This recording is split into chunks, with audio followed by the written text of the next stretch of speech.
Hitler ಕಲ್ಯಾಣ ಭಾಗ 4.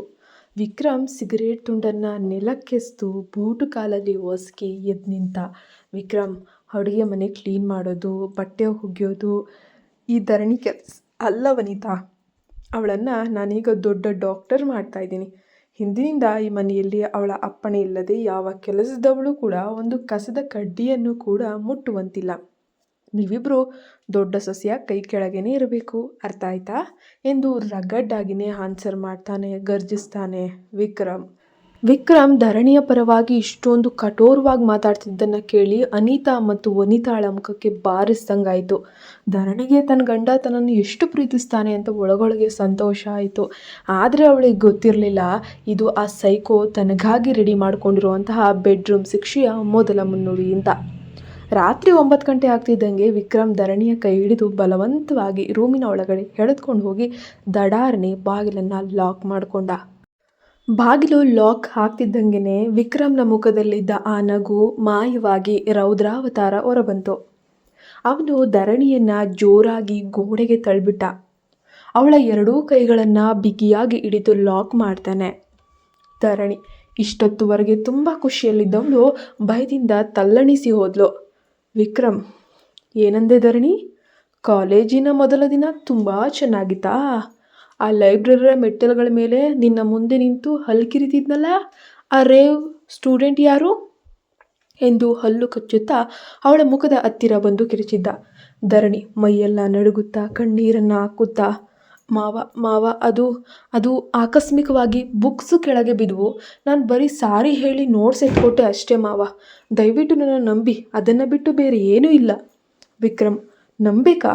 ಈ ವಿಕ್ರಮ್ನ ಕಣ್ಣುಗಳನ್ನು ದಾಟಿ ನೀನು ಬೇರೆ ಗಂಡಸಿನ ಎದುರು ನಿಂತು ನಗ್ತೀಯಾ ಅಂದರೆ, ನನ್ನ ಮಾತು ಮೀರಿ ಅವನ ಕೈಲಿಂದ ನೋಟ್ಸ್ ಮುಟ್ತೀಯಾ ಅಂದರೆ ನಿನ್ನ ಕೈಗಳಿಗೆ ಅಷ್ಟೊಂದು ಸೊಕ್ಕ ಎನ್ನುತ್ತಾ ವಿಕ್ರಮ್ ಸ್ವಲ್ಪವೂ ಯೋಚಿಸದೆ ಧರಣಿಯ ಆ ಮುದ್ದಾದ ಕೆನ್ನೆಗೆ ಪಟಾರ್ ಪಟಾರ್ ಅಂತ 2 ಭೀಕರವಾದ ಏಟುಗಳನ್ನು ಬಾರಿಸಿಬಿಟ್ಟ.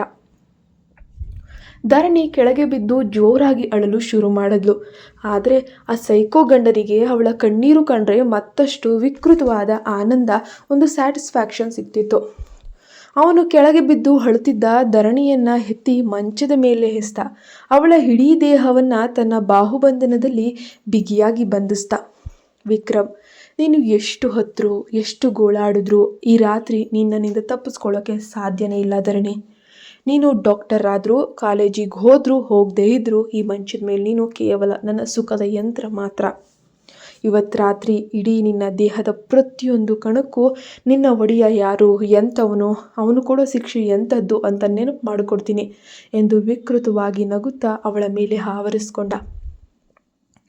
ಧರಣಿ ತನ್ನ ನೋವು, ಕಣ್ಣೀರು ಮತ್ತು ದುಃಖದ ನಡುವೆಯೂ ಆ ಸೈಕೋ ಗಂಡನ ಪ್ರೇಮದ ಅತಿರೇಕದ ಕಿರುಕುಳವನ್ನು ಮೌನವಾಗಿ ಸಹಿಸಿಕೊಳ್ಳುತ್ತಾ ಹಾಸಿಗೆಯ ಮೇಲೆ ಹೆಣವಾಗಿ ಶರಣಾದ್ಲು.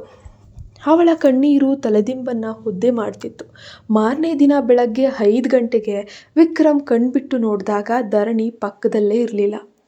ಅವಳು ತನ್ನ ದೇಹದ ನೋವನ್ನು ಮರೆತು ವಾಡಿಕೆಯಂತೆ 4 ಗಂಟೆಗೇ ಎದ್ದು ಸ್ನಾನನೆಲ್ಲ ಮುಗಿಸ್ಕೊಂಡು ಕೆಳಗೆ ಹೋಗಿ ಪೂಜೆ ಕೂಡ ಮುಗಿಸ್ಬಿಟ್ಟಿದ್ದಾಳೆ. ಅನಿತಾ ಮತ್ತು ವನಿತಾ ಬೆಳಗಿನ ಜಾವ ಲಿವಿಂಗ್ ರೂಮ್ಗೆ ಬಂದಾಗ ಧರಣಿ ಚುರುಕಾಗಿ ಕೆಲಸ ಮಾಡುತ್ತಿರೋದನ್ನು ನೋಡಿದ್ರು. ಆದರೆ ಪಾಪ, ಧರಣಿಯ ಕೆನ್ನೆಯ ಮೇಲಿದ್ದ ಆ ಒಂದು 5 ಬೆರಳುಗಳ ಕಪ್ಪಾದ ಗುರುತು ಅದಂತೂ ಎದ್ದು ಮುಖದ ತುಂಬ ಕಾಣ್ತಾ ಇತ್ತು. ಅವಳ ಕಣ್ಣುಗಳಲ್ಲಿದ್ದ ಕೆಂಪು ರಕ್ತದಂತಹ ಕಣ್ಣೀರಿನ ಛಾಯೆ ಅವರಿಬ್ಬರ ಕಣ್ಣಿಗೆ ಬಿತ್ತು. ವನಿತಾ ಅಸಹ್ಯವಾಗಿ ನಗುತ್ತಾ, ನೋಡಿದ್ಯಾ ಅನಿತಾ, ನಿನ್ನೆ ಹಾಲ್ನಲ್ಲಿ ದೊಡ್ಡ ಸೊಸೆಗೆ ಸಿಂಹಾಸನ ಕೊಡಿಸ್ತೀನಿ ಅಂತ ಹಿಟ್ಲರು ರಾತ್ರಿ ಬೆಡ್ರೂಮ್ನಲ್ಲಿ ಇವಳು ಚರ್ಮ ಸುಲಿದು ಮುಗಿಸಿದ್ದಾನೆ. ಕೆನ್ನೆ ಮೇಲೆ ಬೆರಳುಗಳ ಗುರುತು ನೋಡು, ಎಷ್ಟು ಚೆನ್ನಾಗಿ ಅಚ್ಚೆ ಬಂದಿದೆ, ನಡೆಯೋಕ್ಕೂ ಆಗ್ತಿಲ್ಲ ಆ ದಡ್ಡಿಗೆ. ಅವರು ಇಷ್ಟು ಕೀಳಾಗಿ ಹೀಯಾಳಿಸ್ತಿದ್ರು ಕೂಡ ಧರಣಿ ಕಣ್ಣೀರನ್ನು ಮುಚ್ಚಿ ಮೌನವಾಗಿ ಕೆಲಸ ಮಾಡ್ತಿದ್ದಾಗ ವನಿತಾ ಮತ್ತು ಅನಿತಾ ಅವಳ ಸಂಸಾರವನ್ನು ಸಂಪೂರ್ಣವಾಗಿ ಮುಳುಗಿಸಲು ತಾವೇ ರೆಡಿ ಮಾಡಿದಂತಹ ಆ ಭೀಕರವಾದ ವಿಷದ ಪ್ಲ್ಯಾನನ್ನು ಜಾರಿ ಮಾಡೋಕ್ಕೆ ಶುರು ಮಾಡ್ತಾರೆ. ಅಡುಗೆ ಮನೆಯಲ್ಲಿ ಅಕ್ಕಂದಿರಾದ ಅನಿತಾ ಮತ್ತು ವನಿತಾ ಧರಣಿಯ ಅಸಹಾಯಕತೆಯನ್ನು ನೋಡಿ ಮನಸ್ಸಿನಲ್ಲೇ ವಿಕೃತವಾದ ಆನಂದವನ್ನು, ಖುಷಿಯನ್ನು ಪಡ್ತಾ ಇದ್ರು. ವಿಕ್ರಮ್ ರಾತ್ರಿ ಇಡೀ ಕೊಟ್ಟ ದೈಹಿಕ ಮಾನಸಿಕ ಹಿಂಸೆಯಿಂದ ಧರಣಿಯ ದೇಹ ಬಳಲಿ ಬೆಂಡಾಗಿ ಹೋಗಿತ್ತು. ಕೆನ್ನೆಯ ಮೇಲಿದ್ದ ಆ ಬೆರಳುಗಳ ಗುರುತನ್ನು ಮುಚ್ಚಿಕೊಳ್ಳಲು ಅವಳು ಸೀರೆಯ ಸೆರಗನ್ನು ಮುಖದ ಹತ್ತಿರ ಎಳೆದುಕೊಂಡು ಕಣ್ಣೀರನ್ನು ಒರೆಸ್ಕೊಳ್ತಾ ಇದ್ಲು. ಅವಳು ಬೇರೆ ಹಾಲು ಬಿಳುಪಿನಂತೆ ಹಾಲಿನಷ್ಟೇ ಮೃದುವಾದ ಮತ್ತು ಹಾಲಿನ ಬಿಳುಪು ಹೊಂದಿರುವಂತಹ ಹೆಣ್ಣು. ಇದನ್ನು ಕಂಡ ಅನಿತಾಳ ಕಿವಿಯಲ್ಲಿ ಮೆಲ್ಲನೆ ಪ್ಲ್ಯಾನನ್ನು ಹೇಳ್ತಾಳೆ. ಅನಿತಾ, ನಿನ್ನೆ ವಿಕ್ರಮ್ ನಮಗೆ ಅಷ್ಟೊಂದು ಜಬರ್ದಸ್ತ್ ಮಾಡಿದ್ನಲ್ವಾ, ಇವತ್ತು ಆ ಸೊಕ್ಕನ್ನು ಮುರಿಬೇಕಣೆ. ಈ ಧರಣಿ ಕಾಲೇಜಿಗೆ ಹೋದಾಗ ಅಲ್ಲಿ ಹುಡುಗನ ಜೊತೆ ಮತ್ತೆ ಮಾತನಾಡುವ ಹಾಗೆ ನಾವೇ ಒಂದು ಡ್ರಾಮಾ ಮಾಡಬೇಕು. ಆ ಸೈಕೋ ವಿಕ್ರಮ್ಗೆ ಈ ವಿಷಯ ಗೊತ್ತಾದರೆ ಸಾಕು, ಇವಳ ಕತೆ ಇವತ್ತಿಗೆ ಫುಲ್ಲು ಕ್ಲೋಸ್ ಆಗಿಬಿಡುತ್ತೆ. ಹಾಗೆ ಅವರಿಬ್ಬರು ಕುತಂತ್ರದ ನಗು ನಗುತ್ತಾ ಧರಣಿಯ ಬಳಿ ಬಂದರು. ವನಿತಾ ತನ್ನ ಧ್ವನಿಯನ್ನು ನಾಟಕೀಯವಾಗಿ ಅತ್ಯಂತ ಮೃದುವಾಗಿ ಬದಲಾಯಿಸ್ಕೊಂಡ್ಳು. ಧರಣಿ, ನಿನ್ನೆ ನಾವು ನಿನಗೆ ತುಂಬ ಕೆಲಸ ಕೊಟ್ಟು ಬೇಸರ ಮಾಡಿದ್ವಿ ಅಲ್ಲ, ಕ್ಷಮಿಸ್ಬಿಡು ತಂಗಿ. ಇವತ್ತು ನಿನಗೆ ಕಾಲೇಜಿಗೆ ತಡವಾಗಬಾರ್ದು ಅಂತ ನಾವೇ ನಿನ್ನ ಬ್ಯಾಗ್ ರೆಡಿ ಮಾಡಿಟ್ಟಿದ್ದೀವಿ. ಆ ಬಾಕ್ಸ್ನಲ್ಲಿ ನಿನ್ನ ಕಾಲೇಜು ಫ್ರೆಂಡ್ಸ್ಗೆ ಅಂತ ನಾವೇ ಸ್ಪೆಷಲಾಗಿ ಸ್ವೀಟ್ಸ್ ಕೂಡ ಮಾಡಿಟ್ಟಿದ್ದೀವಿ. ಹಾಗೆ ಕಾಲೇಜಿಗೆ ಹೋದ ತಕ್ಷಣ ಆ ನೆನ್ನೆ ಸಿಕ್ಕಿದ್ನಲ್ಲ ಆ ಹುಡುಗ, ಅವನಿಗೆ ಇದನ್ನು ಕೊಟ್ಬಿಡು. ಸ್ನೇಹ ತುಂಬ ಚೆನ್ನಾಗಿರುತ್ತೆ ಎಂದು ನಗುತ್ತಾ ಬ್ಯಾಗನ್ನು ಕೈಗಿಟ್ಲು. ಪಾಪ ಆ ಧರಣಿ ಚಿಕ್ಕಂದಿನಿಂದಲೂ ಅಷ್ಟೇ, ತನ್ನ ಅಕ್ಕಂದಿರು ಎಷ್ಟೇ ಹೊಡೆದ್ರು ಬೈದ್ರು ಮೋಸ ಮಾಡಿದ್ರು ಒಮ್ಮೆ ಪ್ರೀತಿ ಮಾತಾಡಿದ್ರು ಸಾಕು ಮರಳಾಗ್ಬಿಡ್ತಿದ್ಲು. ಧರಣಿ ಅಕ್ಕಂದಿರು ಬದಲಾಗ್ಬಿಟ್ರು ಅಂತ ಭಾವಿಸಿ ಥ್ಯಾಂಕ್ ಯು ಅಕ್ಕ ಅಂತ ಮುಗ್ಧವಾಗಿ ಬ್ಯಾಗ್ನ ತೊಗೊಂಡ್ಳು. ಆದರೆ ಆ ಬ್ಯಾಗ್ನ ಒಳಗಡೆ ವನಿತಾ ಒಂದು ಅನಾಮಧೇಯ ಪ್ರೇಮ ಪತ್ರ, ಲವ್ ಲೆಟರನ್ನು ಬರೆದಿಟ್ಟಿದ್ಲು. ಅದರಲ್ಲಿ ಧರಣಿಯೇ ಆ ಹುಡುಗನನ್ನು ಪ್ರೀತಿಸುತ್ತಿರುವಂತೆ ಬರೆಯಲಾಗಿತ್ತು. ಬೆಳಗ್ಗೆ 8:15ಕ್ಕೆ ವಿಕ್ರಮ್ ಧರಣಿಯನ್ನು ಕಾರ್ನಲ್ಲಿ ಕೂರಿಸ್ಕೊಂಡು ಕಾಲೇಜ್ ಗೇಟ್ ಹತ್ರ ಬಂದ. ಕಾರ್ನಿಂದ ಇಳಿಯುವಾಗ ವಿಕ್ರಮ್ ಅವಳ ಗಲ್ಲವನ್ನು ಬಿಗಿಯಾಗಿ ಹಿಡಿದು ತನ್ನ ಕಡೆಗೆ ಎಳೆದುಕೊಂಡ. ಅವನ ಕಣ್ಣುಗಳಲ್ಲಿ ನಿನ್ನೆಯ ಆ ಕ್ರೂರ ಸೈಕೋ ಬುದ್ಧಿ ಎದ್ದು ಕಾಣ್ತಾ ಇತ್ತು. ವಿಕ್ರಮ್, ನಿನ್ನೆ ರಾತ್ರಿ ಸಿಕ್ಕಿದ ಶಿಕ್ಷೆ ನೆನಪಿದೆ ಅಲ್ವಾ ಧರಣಿ? ಇವತ್ತು ಕ್ಲಾಸ್ ಮುಗಿದ ತಕ್ಷಣ ಒಂದು ಕ್ಷಣವೂ ಎಲ್ಲೂ ನಿರಬಾರ್ದು, ಯಾರನ್ನೂ ನೋಡಬಾರ್ದು, ಯಾರನ್ನೂ ಮಾತಾಡಿಸ್ಬಾರ್ದು. ನಿನ್ನ ಪ್ರತಿಯೊಂದು ಹೆಜ್ಜೆಯೂ ಈ ವಿಕ್ರಮ್ನ ಕಂಟ್ರೋಲ್ನಲ್ಲಿರಬೇಕು, ಹೋಗು ಅಂತ ಹೇಳಿ ಜೋರಾಗಿ ಗದರಿಸ್ತಾನೆ. ಧರಣಿ ಹೆದರುತ್ತಲೇ ಕಾರ್ನಿಂದ ಇಳಿದು ಕಾಲೇಜ್ ಒಳಗಡೆ ನಡೆದ್ಲು. ಆದರೆ ವಿಕ್ರಮ್ ಕಾರನ್ನು ಅಲ್ಲಿಂದ ಕದರಿಸಲೇ ಇಲ್ಲ. ದೂರದಲ್ಲಿ ಕಾರನ್ನು ಸ್ವಲ್ಪ ಪಾರ್ಕ್ ಮಾಡಿ ತನ್ನ ಫೋನ್ಗೆ ಕನೆಕ್ಟ್ ಆಗಿದ್ದ ಕಾಲೇಜಿನ ಒಳಗಿನ CCTV ಕ್ಯಾಮ್ರಾಗಳು ಲೈವ್ ಫುಟೇಜನ್ನು ಸೂಕ್ಷ್ಮವಾಗಿ ಗಮನಿಸೋಕೆ ಶುರು ಮಾಡ್ಕೊಳ್ತಾನೆ. ವಿಕ್ರಮ್ಗೆ ಧರಣಿಯ ಮೇಲೆ ಎಷ್ಟು ಸೈಕೋತನದ ಪೊಸೆಸಿವ್ನೆಸ್, ಆ ಪ್ರೀತಿ ಅದೇನಂತ ಗೊತ್ತಿಲ್ಲ ಇತ್ತಂದರೆ ಅವಳನ್ನು ನೋಡಿಕೊಳ್ಳಲು ಕಾಲೇಜಿನ ಸೆಕ್ಯೂರಿಟಿಗೆ ಮೊದಲೇ ಹಣ ಕೊಟ್ಟು ಇಟ್ಟುಬಿಟ್ಟಿದ್ದಾನೆ. ಕ್ಲಾಸ್ ಮುಗಿದ ತಕ್ಷಣ ಧರಣಿ ಲೈಬ್ರರಿ ಕಡೆಗೆ ಹೋಗ್ತಿದ್ದಾಗ ನಿನ್ನೆ ಸಿಕ್ಕಿದ ಕ್ಲಾಸ್ಮೇಟ್ ಹುಡುಗ ಎದುರಾದ. ಧರಣಿ ಅಕ್ಕಂದಿರು ಹೇಳಿದ ಮಾತನ್ನು ನೆನೆದು ತನ್ನ ಬ್ಯಾಗ್ನಿಂದ ಆ ಸ್ವೀಟ್ ಬಾಕ್ಸನ್ನು ತೆಗೆದು ಅವನ ಕೈಗಿಟ್ಲು. ಧರಣಿ, ಇದು ನಮ್ಮ ಮನೆಯಲ್ಲಿ ಮಾಡಿದ ಸ್ವೀಟ್, ತಗೊಳ್ಳಿ. ಹುಡುಗ, ಥ್ಯಾಂಕ್ ಯು ಧರಣಿ ಎಂದು ನಗುತ್ತಾ ಬಾಕ್ಸ್ ತಗೊಂಡು ಬ್ಯಾಗ್ ಒಳಗಿಡುವಾಗ ಅದರಲ್ಲಿದ್ದ ಆ ಕುತಂತ್ರದ ಪ್ರೇಮ ಪತ್ರ ಅನ್ನೋದು ಕೆಳಗೆ ಬಿತ್ತು. ಅವನು ಆ ಪತ್ರವನ್ನು ಎತ್ತಿ, ಧರಣಿ, ನಿನ್ನ ಬ್ಯಾಗ್ನಿಂದ ಏನೋ ಪೇಪರ್ ಕೆಳಗೆ ಬಿತ್ತು ನೋಡು ಎಂದು ಧರಣಿಯ ಕೈಗೆ ಕೊಟ್ಟ. ಧರಣಿ ಆ ಪತ್ರವನ್ನು ಬಿಚ್ಚಿ ಓದ್ತಿದ್ದಂಗೆ ಅವಳ ಮುಖದ ರಕ್ತವೆಲ್ಲ ಹಿಂಗೆ ಹೋಯಿತು. ಅದರಲ್ಲಿ ವಿಕ್ರಮ್ನ ಹೆಸರನ್ನು ಕೆಡಿಸುವಂತಹ ಕೀಳು ಮಾತುಗಳಿದ್ವು. ಅವನ ಬಗ್ಗೆ ಅಪಮಾನದ ಮಾತುಗಳನ್ನು ಬರೆಯಲಾಗಿತ್ತು. ಅದೇ ಕ್ಷಣದಲ್ಲೇ ವಿಕ್ರಮ್ನ ಫೋನ್ಗೆ ಆ ಸೆಕ್ಯೂರಿಟಿ ಗಾರ್ಡ್ ಧರಣಿ ಮತ್ತು ಆ ಹುಡುಗ ನಿಂತಿರುವಂತಹ ಫೋಟೋ ಹಾಗೂ ಆ ಪತ್ರದ ಫೋಟೋವನ್ನು ರಹಸ್ಯವಾಗಿ ಕ್ಲಿಕ್ಕಿಸಿ ವಾಟ್ಸಪ್ ಕೂಡ ಮಾಡಿಬಿಟ್ಟಿದ್ದ. ಫೋನ್ನಲ್ಲಿ ಆ ಫೋಟೋ ನೋಡಿದ ತಕ್ಷಣ ವಿಕ್ರಮ್ನ ತಲೆಯಲ್ಲಿನ ನರಗಳೆಲ್ಲ ಹುಬ್ಬಿ ಹೋದವು. ಅವನೊಳಗಿದ್ದ ಕ್ರೂರ ರಾಕ್ಷಸ ಸಂಪೂರ್ಣವಾಗಿ ಜಾಗೃತನಾದ. ಸಿಟ್ಟಿನ ಆವೇಶದಲ್ಲಿ ಕಾರಿನ ಗ್ಲಾಸನ್ನು ತನ್ನ ಬರಿಗೈಯಿಂದಲೇ ಹೊಡೆದು ಪುಡಿ ಪುಡಿ ಮಾಡಿಬಿಟ್ಟ. ಅವನ ಕೈಯಿಂದ ರಕ್ತ ಹರಿಯುತ್ತಿದ್ದರೂ ಕೂಡ ಅವನಿಗೆ ಅದರ ಅರಿವೇ ಇರಲಿಲ್ಲ. ಧರಣಿ, ನನ್ನ ನಂಬಿಕೆಗೆ ದ್ರೋಹ ಮಾಡಿ ಆ ಒಬ್ಬ ಕಾಲೇಜ್ ಹುಡುಗನಿಗೆ ಲವ್ ಲೆಟರ್ ಕೊಡ್ತೀಯಾ? ಅದು ನನ್ನ ಜೊತೆ ಮದುವೆಯಾಗಿದೆ. ಇವತ್ತು ನಿನ್ನ ಪ್ರಾಣ ಈ ವಿಕ್ರಮ್ನ ಕೈಯಲ್ಲೇ ಅಂತ್ಯವಾಗುತ್ತೆ, ನೋಡ್ತಾ ಇರು ಅಂತ ಗರ್ಜಿಸುತ್ತಾ ಕಾರಿನಿಂದ ಇಳಿದು ಭೀಕರವಾಗಿ ಹೆಜ್ಜೆಗಳನ್ನಿಡುತ್ತಾ ಕಾಲೇಜಿನ ಒಳಗಡೆ ನುಗ್ತಾನೆ. ಬೆಂಗಳೂರಿನ ಆ ಪ್ರಖ್ಯಾತ ಮೆಡಿಕಲ್ ಕಾಲೇಜಿನ ಆವರಣದಲ್ಲಿ ಮಧ್ಯಾಹ್ನದ ಬಿಸಿಲು ಜೋರಾಗ್ತಿತ್ತು. ಹಸಿರು ಹುಲ್ಲುಹಾಸಿನ ಮೇಲೆ ವಿದ್ಯಾರ್ಥಿಗಳ ಗುಂಪು ಗುಂಪಾಗಿ ಕುಳಿತು ಹರಡ್ತಾ ಇದ್ರು. ಆದರೆ ಲೈಬ್ರರಿ ಬಿಲ್ಡಿಂಗ್ನ ಮೆಟ್ಟಿಲುಗಳ ಬಳಿ ಮಾತ್ರ ಅಕ್ಷರಶಃ ಸ್ಮಶಾನ ಮೌನ ಆವರಿಸಿತ್ತು. ಧರಣಿ ತೊಟ್ಟಿದ್ದ ಆ ತಿಳಿನೀಲಿ ಬಣ್ಣದ ಕಾಟನ್ ಚೂಡಿದಾರ್ನ ಸೆರಗು ಅವಳ ನಡುಕಕ್ಕೆ ತಕ್ಕಂತೆ ಪಾಪ ಹಲಗಾಡ್ತಿತ್ತು. ಅವಳ ಕಣ್ಣುಗಳಿಂದ ಸುರಿತಿದ್ದ ಕಣ್ಣೀರು ಕೆನ್ನೆಯ ಮೇಲಿಂದ ನೆನ್ನೆಯ ಆ ಕಪ್ಪಾದ ಬೆರಳುಗಳ ಗುರುತನ್ನು ಒದ್ದೆ ಮಾಡ್ತಿತ್ತು.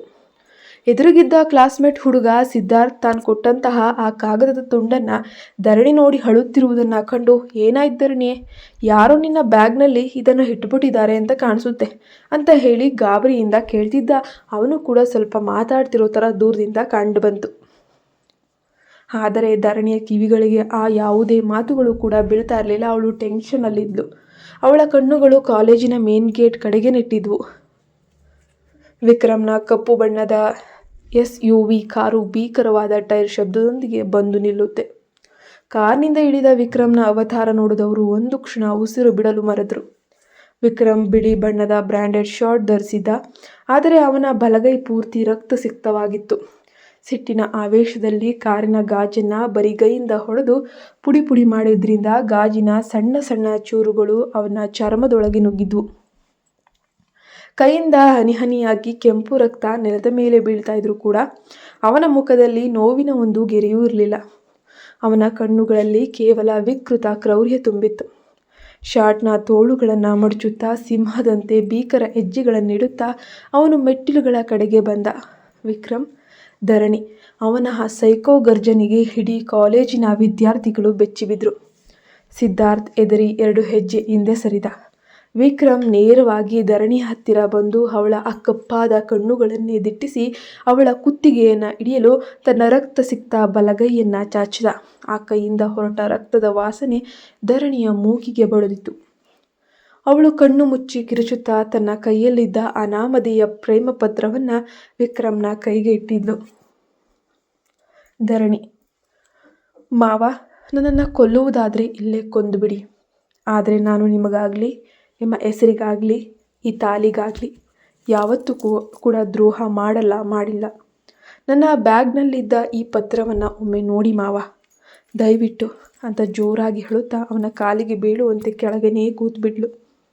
ವಿಕ್ರಮ್ ಧರಣಿಯ ಕತ್ತನ್ನು ಹಿಡಿಯಲು ಹೋದ ಕೈಯಲ್ಲೇ ಗಾಳಿಯಲ್ಲೇ ನಿಲ್ಲಿಸಿಬಿಟ್ಟ. ಯಾಕಂದರೆ ಅವಳ ಮುಖದಲ್ಲಿದ್ದಂತಹ ಛಾಯೆ ಆಕೆಯ ಬಹುಶಃ ತಪ್ಪು ಮಾಡಿಲ್ವೇನೋ ಅನ್ನೋ ರೀತಿ ಕಾಣಿಸ್ತಾ ಇತ್ತು. ಅವನ ಉಸಿರಾಟದ ವೇಗ ಇಡೀ ಆವರಣಕ್ಕೆ ಕೇಳಿಸುವಂತಿತ್ತು. ಧರಣಿ ಅಳುತ್ತಾ ಕೊಟ್ಟ ಆ ಮಡಚಿದ ಕಾಗದವನ್ನು ಎಡಗೈಯಿಂದ ಕಸಿದುಕೊಂಡು ಆವೇಶದಲ್ಲೇ ಬಿಚ್ಚಿ ಹೋದಿದ್ದ. ನನ್ನ ಪ್ರೀತಿಯ ಸಿದ್ಧಾರ್ಥ್, ಈ ಹಿಟ್ಲರ್ ವಿಕ್ರಮ್ನ ಕೈಯಿಂದ ನನ್ನನ್ನು ಕಾಪಾಡು ಎಂದು ಶುರುವಾಗಿದ್ದ ಸಾಲುಗಳನ್ನು ಹೋಗ್ತಿದ್ದಂಗೆ ವಿಕ್ರಮ್ನ ಕಣ್ಣುಗಳು ಇದ್ದಕ್ಕಿದ್ದಂಗೆ ಸ್ತಬ್ಧವಾದವು. ಅವನ ಕಣ್ಣುಗಳಲ್ಲಿ ಅಕ್ಷರಗಳ ಮೇಲಿದ್ದ ಶೈಲಿಯನ್ನು ಸೂಕ್ಷ್ಮವಾಗಿ ಗಮನಿಸಿದ್ವು. ವಿಕ್ರಮ್ ಬಿಸ್ನೆಸ್ ಲೋಕದ ಜಾಣ ಸೈಕೋ ಆಗಿದ್ದ. ಮನೆಯ ಪ್ರತಿಯೊಂದು ಸಣ್ಣ ಜಗಳ, ಪ್ರತಿಯೊಬ್ಬರ ಬುದ್ಧಿ ಅವನಿಗೆ ಮೊದಲೇ ತಿಳಿದಿತ್ತು. ಆ ಪತ್ರದ ಮೇಲಿದ್ದ ಅಕ್ಷರಗಳು ಧರಣಿಯ ಮುಗ್ಧ ಬರವಣಿಗೆಯಾಗಿರಲಿಲ್ಲ. ಅದು ದುಂಡಗಿನ ಸ್ಟೈಲಿಶ್ ಆಗಿದ್ದಂತಹ ಬರವಣಿಗೆಯಾಗಿತ್ತು. ಅದು ಬೇರೆ ಯಾರದ್ದೂ ಆಗಿರಲಿಲ್ಲ.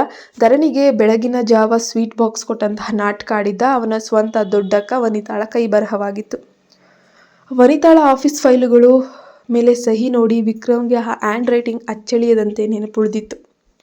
ಕ್ಷಣಾರ್ಧದಲ್ಲಿ ವಿಕ್ರಮ್ಗೆ ಇಡೀ ಸನ್ನಿವೇಶ ಅರ್ಥವಾಯಿತು.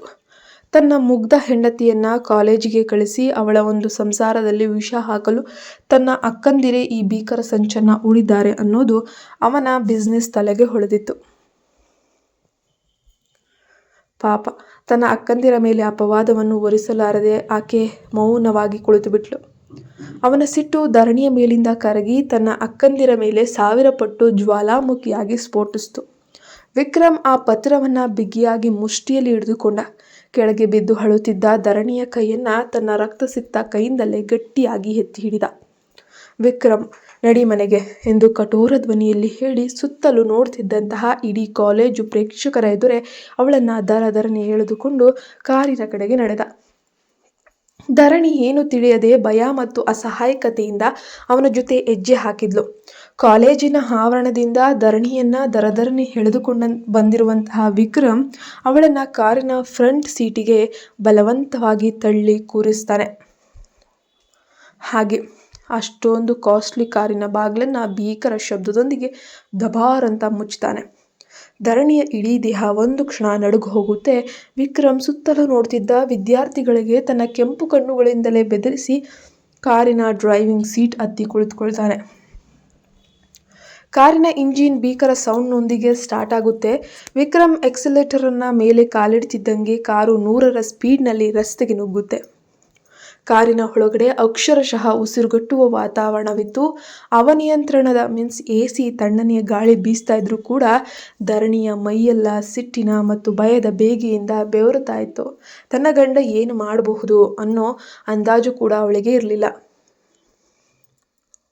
ಅವಳು ಸೀಟಿನ ಮೂಲೆಗೆ ಜರುಗಿ ಕುಳಿತು ತನ್ನ ತಿಳಿನೀಲಿ ಬಣ್ಣದ ಚೂಡಿದಾರ್ ಸೆರಗನ್ನ ಬೆರಳು ಸುತ್ತಿಕೊಳ್ಳುತ್ತಾ ಕಣ್ಣೀರನ್ನೇ ಹಾಕ್ತಾ ಇದ್ಲು. ಅವಳ ಕಣ್ಣುಗಳು ವಿಕ್ರಮ್ನ ಬಲಗೈ ಕಡೆಗೆ ಹೋದವು. ಸ್ಟೇರಿಂಗ್ ಹಿಡಿದಿದ್ದ ಅವನ ಕೈಯಿಂದ ಹರಿಯುತ್ತಿದ್ದ ರಕ್ತ ಈಗ ಒಣಗಿ ಸ್ಟೇರಿಂಗ್ನ ಕಪ್ಪು ಚರ್ಮದ ಮೇಲೆ ಕಪ್ಪು ಕಪ್ಪಾದ ಕಲೆಯಾಗಿ ಉಳಿದಿತ್ತು. ಗಾಜಿನ ಸಣ್ಣ ಸಣ್ಣ ಚೂರುಗಳು ಇನ್ನೂ ಅವನ ಚರ್ಮದೊಳಗೆ ಚುಚ್ಚಿಕೊಂಡೇ ಇದ್ವು. ಧರಣಿ ಅತ್ಯಂತ ನಡುಗುವ ಧ್ವನಿಯಲ್ಲಿ ಭಯದಿಂದಲೇ ಕೈ ಮುಗಿಯುತ್ತಾ, ಮಾವ, ನಿಮ್ಮ ಕೈಯಿಂದ ತುಂಬ ರಕ್ತ ಬರ್ತಿದೆ, ದಯವಿಟ್ಟು ಕಾರ್ ನಿಲ್ಲಿಸಿ, ನನ್ನ ಹತ್ತಿರ ಹ್ಯಾಂಡ್ ಕರ್ಚೀಫ್ ಇದೆ, ಕಟ್ಟಿಬಿಡ್ತೀನಿ, ರಕ್ತ ನಿಲ್ಲುತ್ತೆ ಮಾವ ಅಂತ ಹೇಳಿದ್ಲು. ವಿಕ್ರಮ್ ಕಾರಿನ ಸ್ಪೀಡನ್ನು ಇನ್ನೂ 120ಕ್ಕೆ ಏರಿಸ್ತವನೇ ಹೊರತು ಧರಣಿಯ ಕಡೆ ತಿರುಗು ನೋಡಲಿಲ್ಲ. ಅವನ ಮುಖದ ರಕ್ತನಾಳಗಳು ಸಿಟ್ಟಿನಿಂದ ಉಬ್ಕೊಂಡಿದ್ವು. ಅವನ ಎಡಗೈ ಮುಷ್ಟಿಯಲ್ಲಿದ್ದ ಆ ವನಿತಾಳ ಕೈಬರಹದ ಪತ್ರ ಈ ನುಜ್ಜುಗುಜ್ಜಾಗಿ ಹೋಗ್ತಿತ್ತು. ಅವನು ಹಲ್ಲು ಕಚ್ಚುತ್ತಾ ರಸ್ತೆಯಲ್ಲೇ ದಿಟ್ಟಿಸುತ್ತಾ ಸೈಕೋ ಥರ ಸಣ್ಣದಾಗಿ ನಗಲು ಶುರು ಮಾಡಿದ. ಆ ನಗು ನೋಡಿದ ಧರಣಿಗೆ ತಾನು ಸತ್ತೇ ಹೋದೆ ಅನ್ನಿಸುವಷ್ಟು ಭಯವಾಯಿತು. ಮಾವನಿಗೆ ಸತ್ಯ ಗೊತ್ತಾಗಿದೆಯೋ ಇಲ್ವೋ ಅವಳಿಗೆ ತಿಳಿತಾ ಇಲ್ಲ. ಅತ್ತ ಮನೆಯಲ್ಲಿ ಮಧ್ಯಾಹ್ನದ ಊಟ ಎಲ್ಲ ಮುಗಿಸಿ ಇಡೀ ಮನೆ ಪ್ರಶಾಂತವಾಗಿದೆ. ಹಾಗೆ ಅವರೆಲ್ಲ ಊಟ ಮಾಡಿ ಆರಾಮಾಗಿ ಅವರವರ ರೂಮ್ಗಳಲ್ಲಿ ರೆಸ್ಟ್ ಮಾಡ್ತಿದ್ದಾರೆ. ಅಡುಗೆ ಮನೆಯಲ್ಲಿ ಕೆಲಸದವಳು ರಾಣಿ ಪಾತ್ರೆಗಳನ್ನೆಲ್ಲ ತೊಳೆದಿದ್ದ ಶಬ್ದ ಮಾತ್ರ ಕೇಳಿಸ್ತಿತ್ತು. ವಾಸುಕಿ ಅವರು ಡ್ರಾಯಿಂಗ್ ರೂಮ್ನ ಸೋಫಾದ ಮೇಲೆ ಕುಳಿತು ಅವ್ರ ಪಾಡಿಗೆ ಅವರು TV ನೋಡ್ತಿದ್ದಾರೆ. ವೆಂಕಟರಾಮ್ ಅವರು ಅಜಾರದಲ್ಲಿ ಕುಳಿತು ದಿನಪತ್ರಿಕೆನ ಓದ್ಕೋತಾ ಇದ್ದಾರೆ. ಆದರೆ ಮೊದಲನೇ ಮಹಡಿಯಲ್ಲಿದ್ದ ವನಿತಾಳ ರೂಮ್ನಲ್ಲಿ ಮಾತ್ರ ಸಂಭ್ರಮದ ವಾತಾವರಣ. ಎಂದಿಗಿಂತ ಜಾಸ್ತಿ ಖುಷಿಯಲ್ಲಿದ್ದಾಳೆ ಆಕೆ ಇವತ್ತು. ಅನಿತಾ ಮತ್ತು ವನಿತಾ ಇಬ್ಬರು ಮಂಚದ ಮೇಲೆ ಕುಳಿತು ತಾವೇ ಏನೋ ಮಾಡಿದ ಪ್ಲ್ಯಾನನ್ನು ನೆನೆದು ಅದು ಹೀಗಾಗುತ್ತೆ, ಇದು ಹೀಗಾಗುತ್ತೆ ಅಂತ ಖುಷಿ ಪಡ್ತಿದ್ದಾರೆ. ಟೇಬಲ್ ಮೇಲಿದ್ದ ತಣ್ಣನೆಯ ಮಾವಿನ ಹಣ್ಣಿನ ಜ್ಯೂಸ್ ಗ್ಲಾಸ್ ಎತ್ಕೊಂಡು ಇಬ್ಬರು ಚಿಯರ್ಸ್ ಅಂದರು. ವನಿತಾ, ನೋಡ್ತಾ ಇರು ವನಿತಾ, ನಾನು ಬರೆದಿಟ್ಟ ಪ್ರೇಮ ಪತ್ರ ಈಗ ಸೈಕೋ ವಿಕ್ರಮ್ ಕೈ ಸೇರಿರುತ್ತೆ. ಇಷ್ಟೊತ್ತಿಗೆ ಕಾಲೇಜ್ನಲ್ಲಿ ದೊಡ್ಡ ರಣರಂಗವೇ ನಡೆದಿರುತ್ತೆ. ಆ ದಡ್ಡಿ ಧರಣಿಯ ಕತೆ ಇವತ್ತಿಗೆ ಮುಗಿದು ಹೋಗುತ್ತೆ. ಅನಿತಾ, ಹೌದಕ್ಕ, ನೆನ್ನೆ ನಮ್ಮ ಕೈಯಲ್ಲಿ ಬಟ್ಟೆ ಒಗೆಸೋಕೆ ಬಂದಾಗ ಆ ವಿಕ್ರಮ್ ನಮಗೆ ಎಷ್ಟು ಜಬರ್ದಸ್ತ್ ಮಾಡಿದ್ದ. ಇವತ್ತು ಆ ಧರಣಿ ಕತ್ತನ್ನು ಅವನ ಇಸ್ಕಿ ಜೈಲಿಗೆ ಹೋಗ್ಬಿಡ್ತಾನೆ. ಆವಾಗ ನಮ್ಮ ಮನೆಯಲ್ಲಿ ನಮ್ಮದೇ ರಾಜಬಾರು ಎಂದು ವಿಕೃತವಾಗಿ ನಗ್ತಿದ್ಲು. ಅವರಿಬ್ಬರು ನಗುತ್ತಾ ಜ್ಯೂಸ್ ಕುಡಿದು ಕ್ಲಾಸನ್ನು ಕೆಳಗಿಡುವಷ್ಟರಲ್ಲಿ ಕೆಳಗಿನ ಮಹಡಿಯ ಮುಖ್ಯ ದ್ವಾರಕ್ಕೆ ವಿಕ್ರಮ್ನ ಕಾರ್ ಬಂದು ಭೀಕರ ಬ್ರೇಕ್ ಶಬ್ದದೊಂದಿಗೆ ನಿಂತ್ಕೊಳ್ಳುತ್ತೆ. ಟೈರ್ ಕರಗಿದ ವಾಸನೆ ಇಡೀ ಮುಖಮಂಟಪಕ್ಕೆ ಹರಡಿತ್ತು. ಕಾರ್ನಿಂದ ಇಳಿದ ವಿಕ್ರಮ್ ಧರಣಿಯ ಕೈಯನ್ನ ತನಗೇನು ನೋವಾಗದಂತೆ ಆದರೆ ಅವಳು ತಪ್ಪಿಸಿಕೊಳ್ಳಲಾರದಷ್ಟು ಬಿಗಿಯಾಗಿ ಹಿಡಿದು ಮುಖ್ಯ ಹೊಸ್ತಿಲನ್ನು ಹೊದೆಯುತ್ತಾ ಒಳಗಡೆ ಗೂಳಿಯ ಹಾಗೆ ನುಗ್ಗಿದ. ಅವನ ರಕ್ತಸಿಕ್ತ ಹಸ್ತ ನೋಡಿ ಹಾಲ್ನಲ್ಲಿದ್ದ ವಾಸುಕಿ ಕೈಯಲ್ಲಿದ್ದ ರಿಮೋಟನ್ನು ಕೆಳಗೇನೆ ಬಿಟ್ಬಿಟ್ರು. ಮೇಲಿದ್ದ ಅನಿತಾ ಮತ್ತು ವನಿತಾ ಇಬ್ಬರು ಕೂಡ ವಿಕ್ರಮ್ನ ಆ ಭೀಕರ ಗರ್ಜನೆಯ ಶಬ್ದ ಕೇಳಿ ಬಾಂಬ್ ಸಿಡಿದಂತೆ ಆಗಿತ್ತು. ಮೆಟ್ಟಿಲುಗಳ ಬಳಿ ಓಡಿ ಬರ್ತಾ ಇದ್ದಾರೆ. ಕೆಳಗೆ ಬಂದು ನೋಡಿದ್ರು. ಕೆಳಗೆ ವಿಕ್ರಮ್ ಯಮನಂತೆ ಅವರಿಬ್ಬರನ್ನ ಏನು ಮಾಡ್ತಾನೆ ನೋಡೋಣ ಮುಂದಿನ ಭಾಗದಲ್ಲಿ. ನೀವು ನಮ್ಮ ಚಾನಲ್ಗೆ ಸಬ್ಸ್ಕ್ರೈಬ್ ಆಗಲ್ಲ ಅಂದರೆ ಈ ಕೂಡಲೇ ಸಬ್ಸ್ಕ್ರೈಬ್ ಆಗಿ ಪಕ್ಕದಲ್ಲಿ ಕಾಣೋ ಬೆಲ್ ಐಕನ್ನ ಪ್ರೆಸ್ ಮಾಡಿ ಲೈಕ್, ಶೇರ್, ಕಮೆಂಟ್ ಮಾಡೋದನ್ನು ಮರಿಬೇಡಿ. ಧನ್ಯವಾದ.